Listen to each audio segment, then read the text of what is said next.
దాదాపుగా మృత్యు సమీపంలోకి వెళ్ళి వెనక్కొచ్చారు అలిపిరిలో మీ మీద దాడి జరిగినప్పుడు. సో ఆల్మోస్ట్ అది ఒక మేజర్ అటాక్ ఒక ముఖ్యమంత్రి మీద నక్సలైట్లు అక్కడ వెస్ట్ బెంగాల్ తర్వాత చేశారు. బట్ ముఖ్యమంత్రికి సంబంధించినంతవరకు అయితే నక్సలైట్కి సంబంధించి ఫస్ట్ అటాక్ అది నాకు గుర్తున్నంత వరకు. వేరే టెర్రరిస్టులు చేశారు కానీ మావోయిస్టు తీవ్రవాదులు చేయటం అదే మొదటిసారి. ఆ సంఘటన జరిగిన తర్వాత మీరు అంటే కోలుకున్నాక అంటే జస్ట్ కారులో నుంచి లేచారు కదా, మీకు ఏమనిపించింది ఆ ఫస్ట్ ఆ మూమెంట్?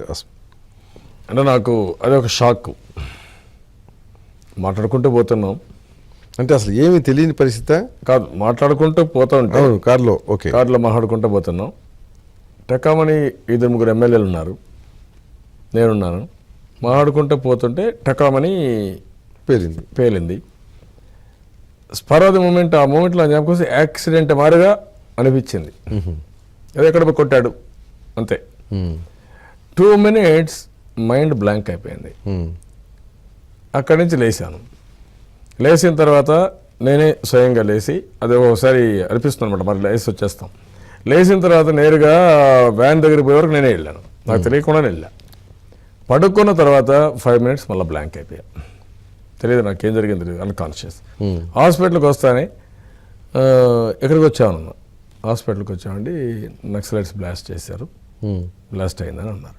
ఓ అదే అని అప్పటి వరకు ఆడ నుంచి హాస్పిటల్లో ఎక్కడున్నామని అడిగారా? ఎక్కడికి వచ్చామన్నా చూసి హాస్పిటల్ తీసుకొచ్చామన్నారు పోతుంటే స్ట్రెచర్లో. అప్పుడు నాకు జ్ఞాపకం వచ్చింది. ఓకే. సో తర్వాత భయం అనిపించిందా? జీవితంలో నాకు ఒక ఇది, ఎప్పుడు కూడా నేను ఏ పని చేసినా భయపడకుండా చేసేయడం అలవాటు అనమాట. నాకు అది అనిపించలేదు, ఎందుకంటే ఇట్స్ ఓకే జరిగింది కాబట్టి 2 నిమిషాల్లో షాక్ నుంచి బయట వచ్చాను.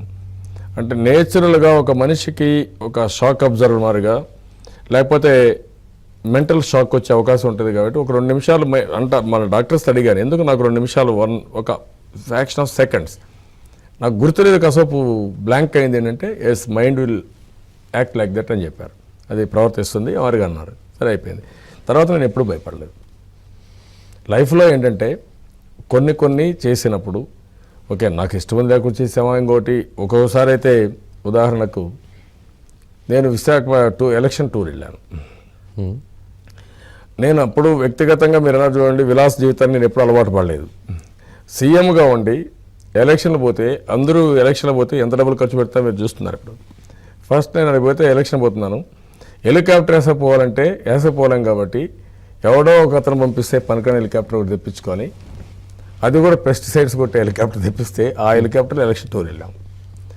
వెళ్ళిన తర్వాత చీపురుపల్లి దిగాం. చీఫ్ మినిస్టర్గా ఉన్నప్పుడు టేక్ ఆఫ్ అయింది, బ్రేక్స్ ఫెయిల్ అయింది. ఓకే, అక్కడ ల్యాండింగ్ అయింది కదా.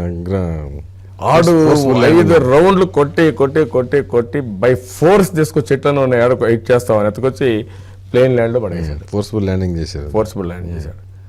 అది వడల్లా కాల బ్రేక్స్ ఫెయిల్ అయినాక ఎక్కడ తీయాలి, బ్రేక్స్ అన్నీ ఉంటే కరెక్ట్గా కంట్రోల్ చేసుకుని కింద తీసుకొస్తాడు, తీయలేకపోయాడు. బట్ ఫోర్స్ఫుల్ ల్యాండింగ్ చేశాడు. అట్లా లైఫ్లో అది అప్పుడు నేను అశోక్ ఉన్నాం. అశోక్ అయితే బెదిరిపోయాడు, ఇంకా అయిపోయింది అనుకున్నాను. బోత్ ఆఫ్ us ఓకే, ఇంకా ఏది జరిగినా లక్ అనమాట. అట్లా జీవితంలో కొన్ని సంఘటనలు జరుగుతుంటే బోల్డ్గా ఫేస్ చేయడం తప్ప వేరే మార్గం.